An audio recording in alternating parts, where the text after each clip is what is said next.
Hola hermanos, ¿cómo están? Buenas noches, Dios les bendiga. Espero que todos se encuentren muy bien.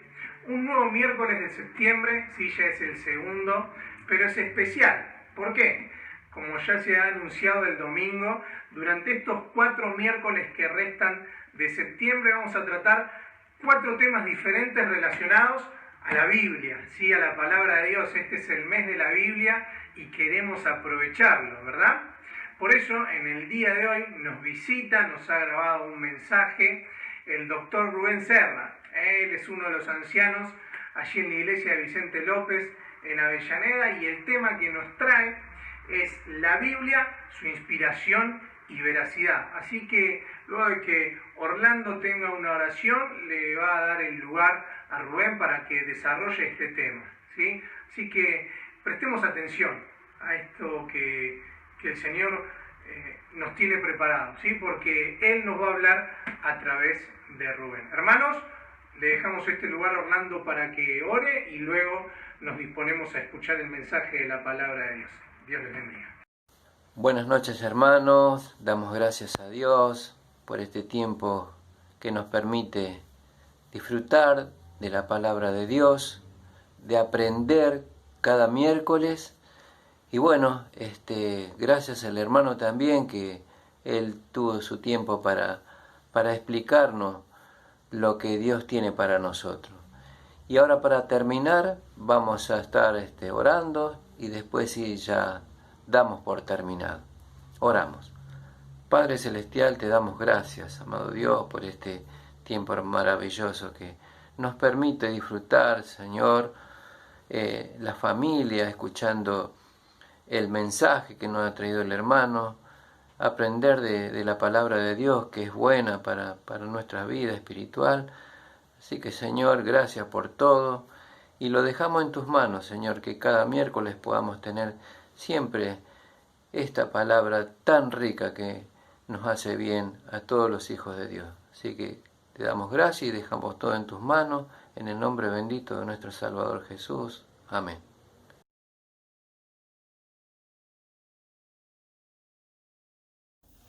Hola, buenas tardes, queridos hermanos.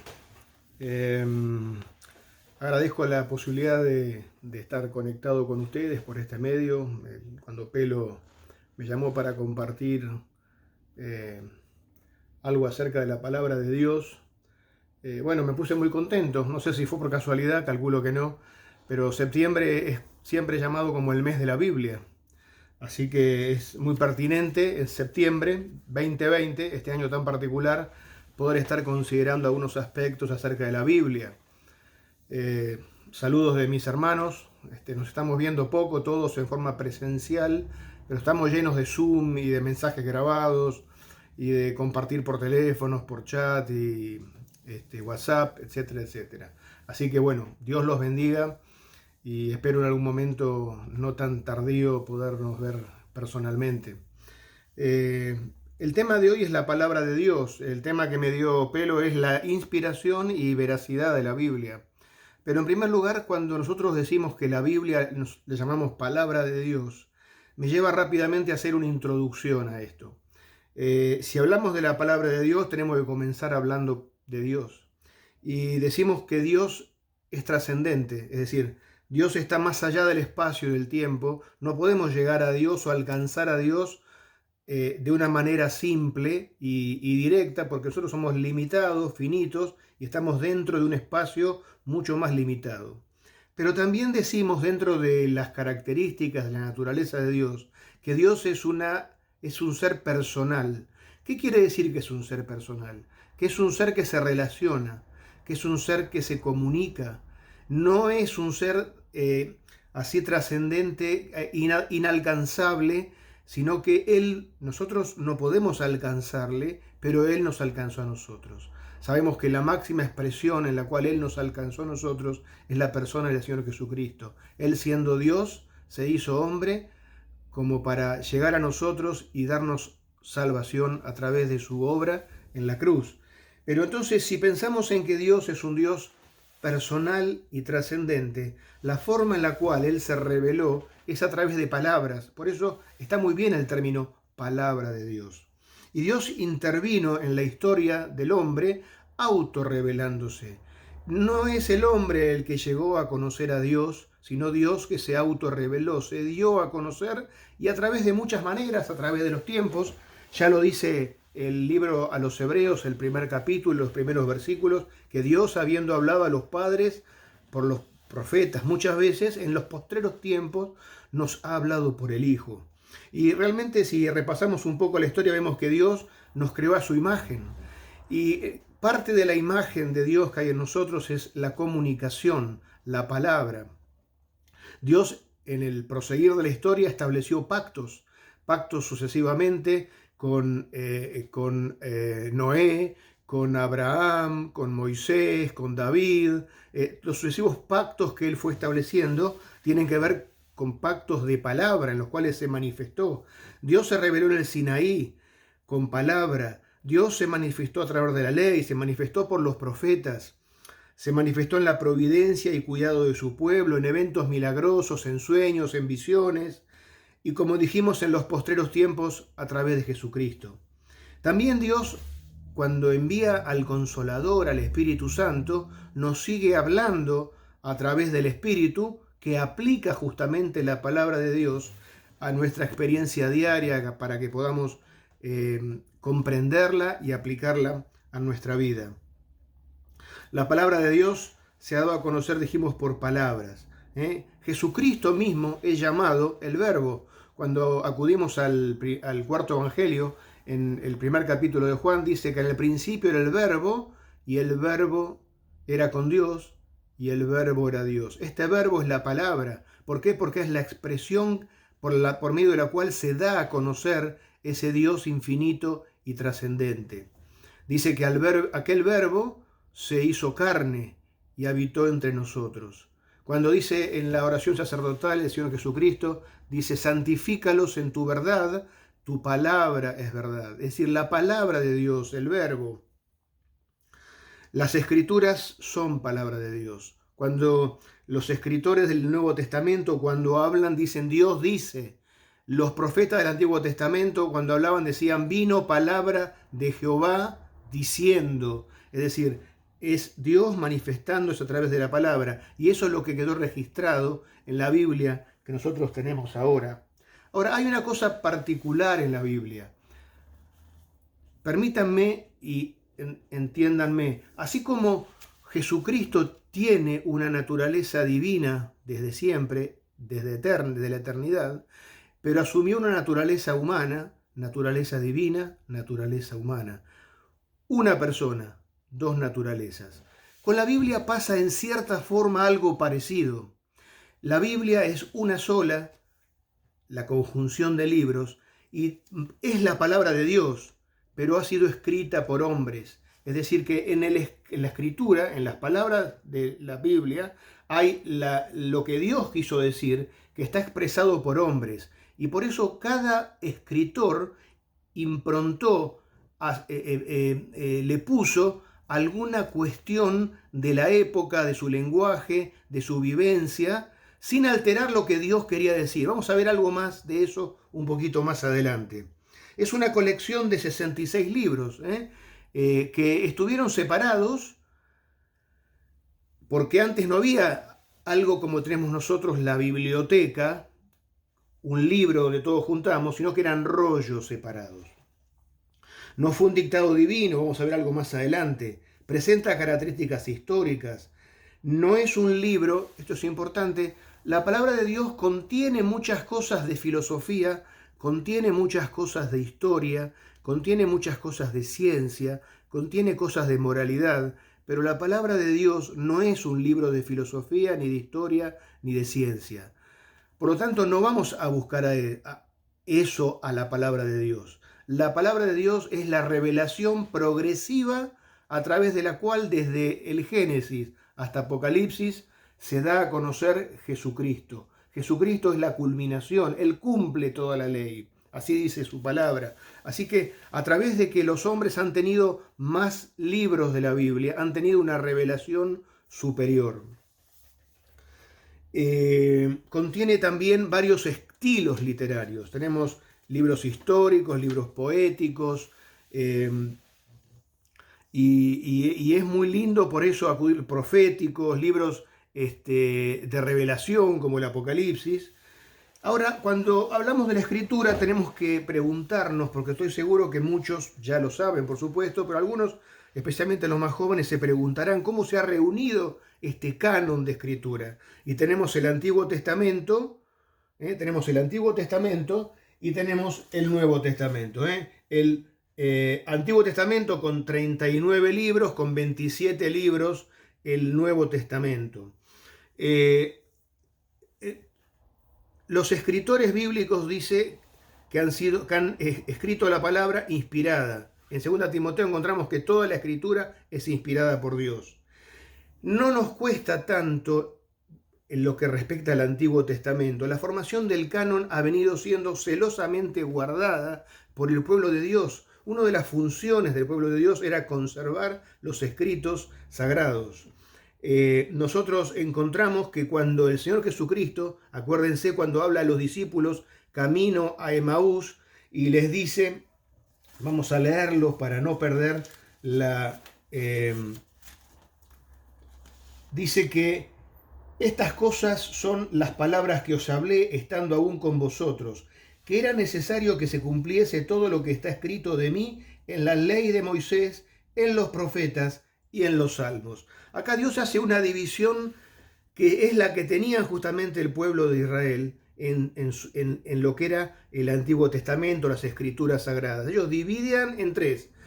La Tanaj, que le llamaban, es la Torá, o sea, la ley, los 5 primeros libros, los profetas, y dentro de los profetas estaban los profetas anteriores, que son los libros históricos, y los profetas últimos o profetas posteriores, que son los libros de profecía que nosotros conocemos, los 4 mayores, 5 libros, porque es Jeremías y Lamentaciones también, y los 12 menores. Y después estaban los escritos. Ahora, los escritos engloban básicamente a los poéticos, como por ejemplo Salmos, Eclesiastés, Cantares, Job, etc.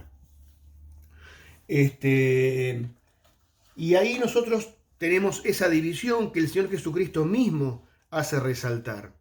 Y la conservación era rigurosa. Miren, una parte de los judíos, que eran los escribas. Los escribas tenían por función escribir una y otra vez, constantemente, para conservar las escrituras celosamente. ¿Cómo las registraban? Porque no había papel, había cueros de ovejas, se procesaban y escribían ahí, y había papiros que eran de plantas, ¿no es cierto? Y eran todos perecederos esos materiales. Por eso cuando ellos veían que empezaba a deteriorarse alguno de los rollos, lo enterraban, para no dar lugar a un error de interpretación al ver algo. Entonces hacían un nuevo escrito y así se fueron manteniendo. Por eso cuando hablamos, a veces escuchamos hablar de los originales, en realidad no hay ningún original del Antiguo Testamento. Son todos, por ahí hay manuscritos, pero no son originales porque teníamos que remontarnos muchos años atrás. Y ya han sido, al ser perecederos, han desaparecido. Pero dan testimonio los escritores bíblicos del Nuevo Testamento de cada uno de los libros del Antiguo Testamento, o sea que su validez y su autenticidad están establecidos por las citaciones de los discípulos, de los apóstoles y del mismo Señor Jesucristo. Cuando hablamos del Nuevo Testamento, la formación del canon es más moderna, porque por supuesto es después de que vino Jesucristo. El Nuevo Testamento está conformado por las epístolas y por los evangelios y por el Apocalipsis. Son libros mucho más nuevos. Desde el año más o menos 30, aproximadamente 40 de nuestra era, hasta el año 90 o 100 de nuestra era, con los escritos de Juan. ¿Y cómo es que nosotros podemos pensar en la autenticidad o en la formación del canon? ¿Cómo se ha visto cuáles eran los libros que eran para incorporar en el canon del Nuevo Testamento? Bueno, por lo pronto encontramos algunos pasajes allí en 2 Pedro, vamos a leer un pasaje.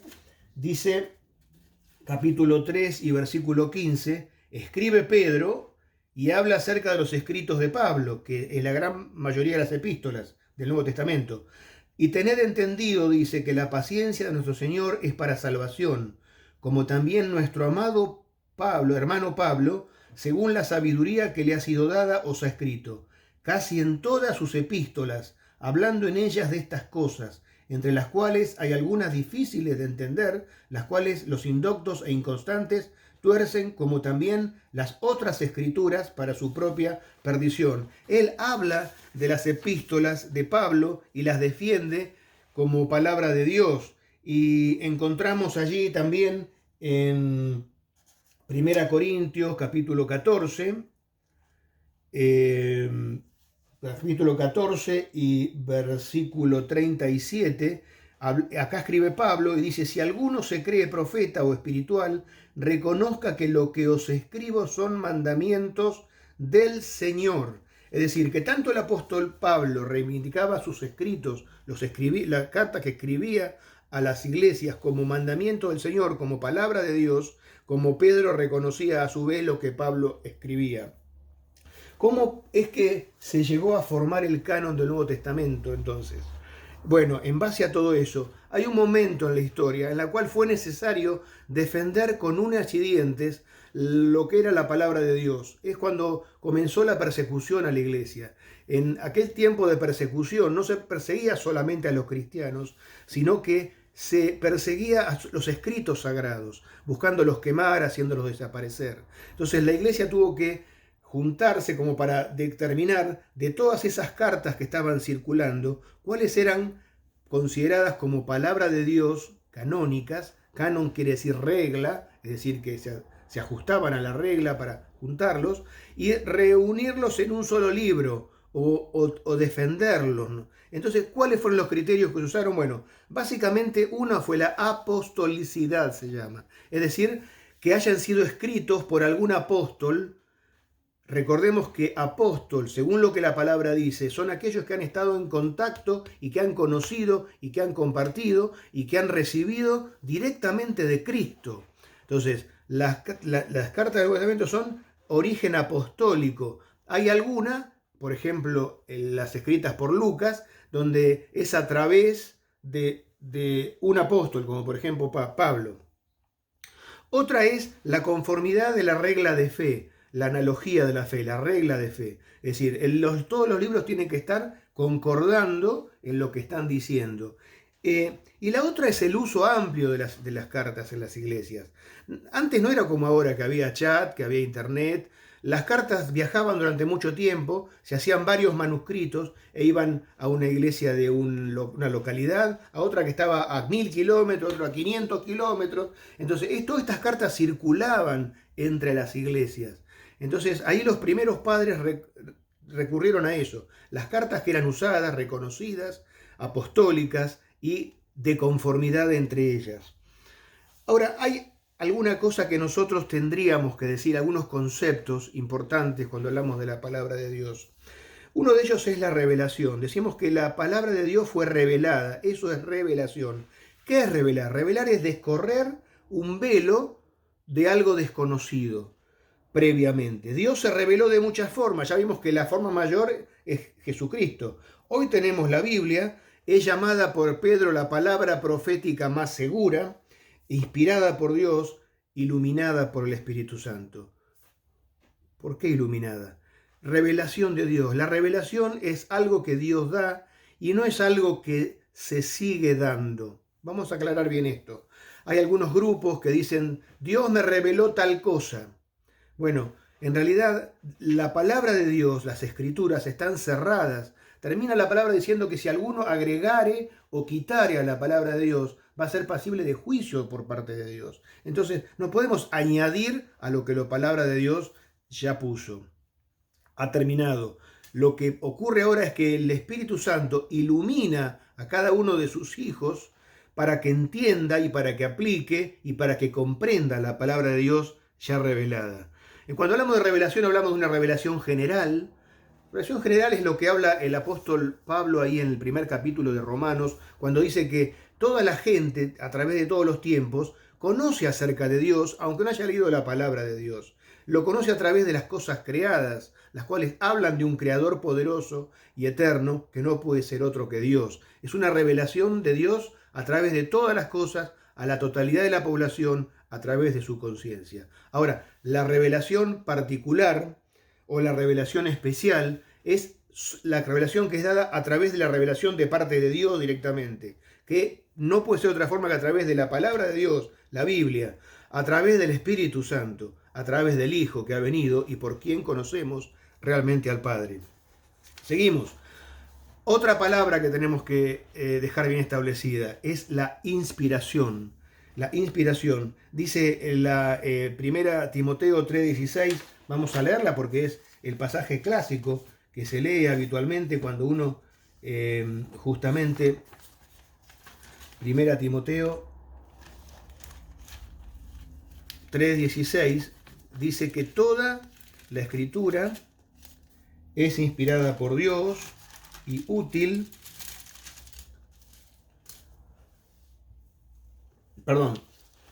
segunda Timoteo 3:16, toda escritura es inspirada por Dios y útil para enseñar, para redarguir, para instruir en justicia,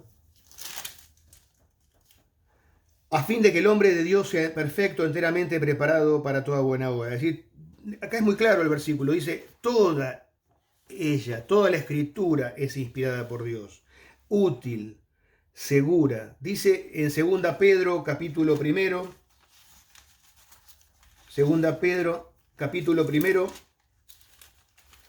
dice, tenemos también la palabra profética más segura, a la cual hacéis bien en estar atentos como a una antorcha que alumbra el lugar oscuro, hasta que el día esclarezca y el lucero de la mañana salga en vuestros corazones. Entendiendo, primero esto, que ninguna profecía de la Escritura es de interpretación privada, porque nunca la profecía fue traída por voluntad humana, sino que los santos hombres de Dios hablaron siendo inspirados por el Espíritu Santo. No es que un hombre dice, yo voy a escribir, es el Espíritu que puso en ese hombre para que escriba. Pero muchas veces se ha forzado esto de la inspiración. No es un dictado mecánico, no es que Dios estaba dictando palabra por palabra. La idea de Dios estaba expresada y toda la escritura contiene lo que Dios quería que se ponga, pero hay un elemento de lenguaje humano. La escritura fue escrita en varios idiomas, el Nuevo Testamento en griego, el Antiguo Testamento en hebreo y en arameo. Voy a solamente leer una definición que es de Carlos Rairi, que dice, la inspiración es el acto por el cual Dios supervisó o respiró a los autores humanos de la Biblia para que compusieran y registraran sin error su mensaje a la humanidad en palabras de sus escritos originales. La inspiración ha sido, por eso usamos varias palabras para la inspiración. Inspiración verbal, es decir, que la inspiración fueron palabras, está expresado en palabras. Plenaria, ¿por qué? Porque está todo lo que Dios quiso decir, está en la palabra de Dios. No podemos agregar cosas. Infalible, es decir, no tiene error. No podemos sacar parte de la Biblia porque estamos cercenando lo que Dios ha dicho y ha inspirado. Inerrante, no tiene error. Ahora, tiene varias fuentes. Encontramos en la Biblia y en Deuteronomio como Dios habló a Moisés y le dijo que escriba todas esas palabras. Es un material directo de Dios. Encontramos libros donde el mismo libro declara que han sido recopilados de varias fuentes. Por ejemplo, el historiador Lucas, el médico Lucas, dice que recurrió a muchas fuentes. Lucas capítulo 1, versículo 1 al 4. Hay material profético, hay material histórico. Dios habla, y esto es importante, en palabras comprensibles. Yo quiero que esto lo entendamos. La mejor forma de interpretar la Biblia es leerla en forma llana. ¿Qué interés tendría Dios hablando por palabras en usar palabras incomprensibles o que fueran de muy dificultosa interpretación? Por eso usamos para la interpretación un método que llamamos histórico literal. nos alejamos un poco de la extremada alegorización de las Escrituras.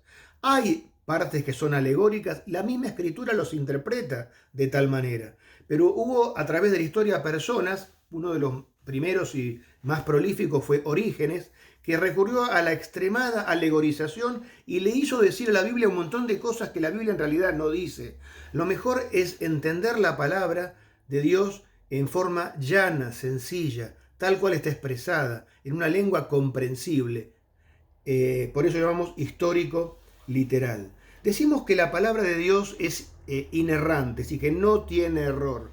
Un autor, Feinberg, escribió lo siguiente: significa que cuando todos los hechos son conocidos, las escrituras, en sus escritos originales y correctamente interpretadas, se demostrarán que son enteramente verdaderas en todo lo que afirman, ya sea que tenga que ver con la doctrina o la moralidad o con lo social, físico o ciencias de la vida, siendo dadas completa y verbalmente por Dios. Las escrituras no contienen errores ni faltas en todas sus enseñanzas.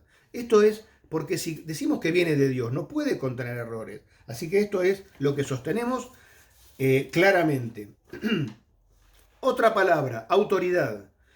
Autoritativa, dijimos antes. Esto se refiere a que nosotros nos debemos someter y obedecer a la palabra de Dios. ¿Por qué? Porque si es la palabra de Dios, no hay otra forma de situarse frente a la palabra que decir: sí, Señor, esta es tu palabra, yo la obedezco, yo me someto.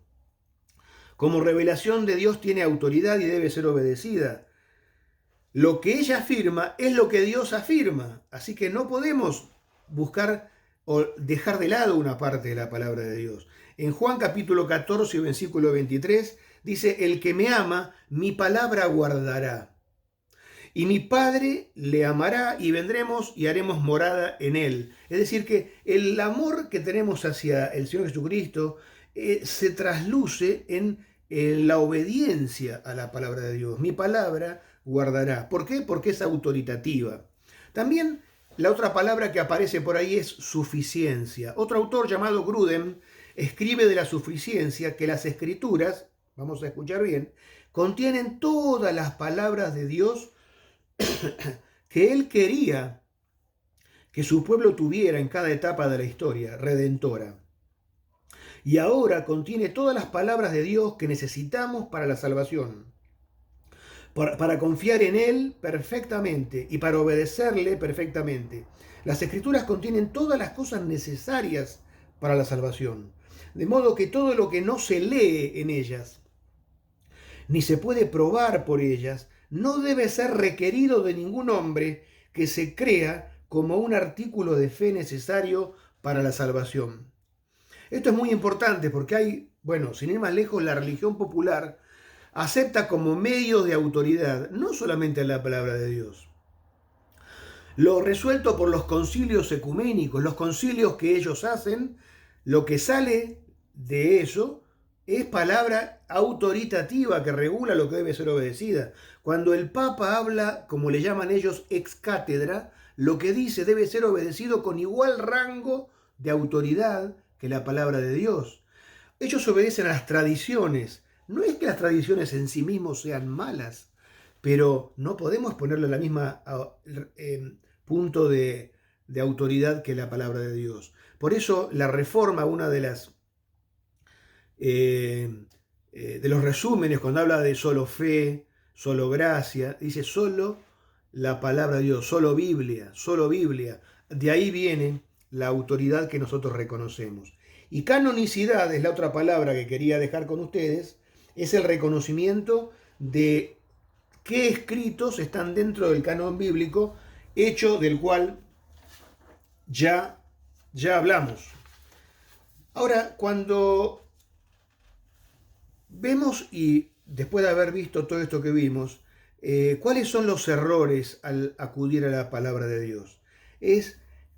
Nosotros no debemos, toda la Biblia es verdad, no contiene errores, por definición no contiene errores. Contienen pasajes que son de más difícil interpretación que otros. ¿Cómo hacemos con esos pasajes? No debemos crear doctrinas sobre un versículo problemático o de difícil interpretación, sino que debemos ajustar ese versículo. Eso son reglas hermenéuticas, reglas de interpretación. Ajustar ese versículo a toda la revelación, con versículos de apoyo. Ningún versículo va a contradecir. Entonces, el versículo problemático se aclara por los versículos más claros. Esto es una regla principal de la hermenéutica. No debemos negar la Biblia como única fuente de autoridad. Debemos entender que los pasajes problemáticos muchas veces se entienden mejor cuando recurrimos a las lenguas originales. Entonces, no está de más tener algún libro que nos acerque a eso. No conocemos muchos de nosotros el griego o el hebreo más que alguna palabra suelta, pero tenemos muy buenos libros como para poder ir a ver qué es lo que dice en los manuscritos, en las lenguas originales.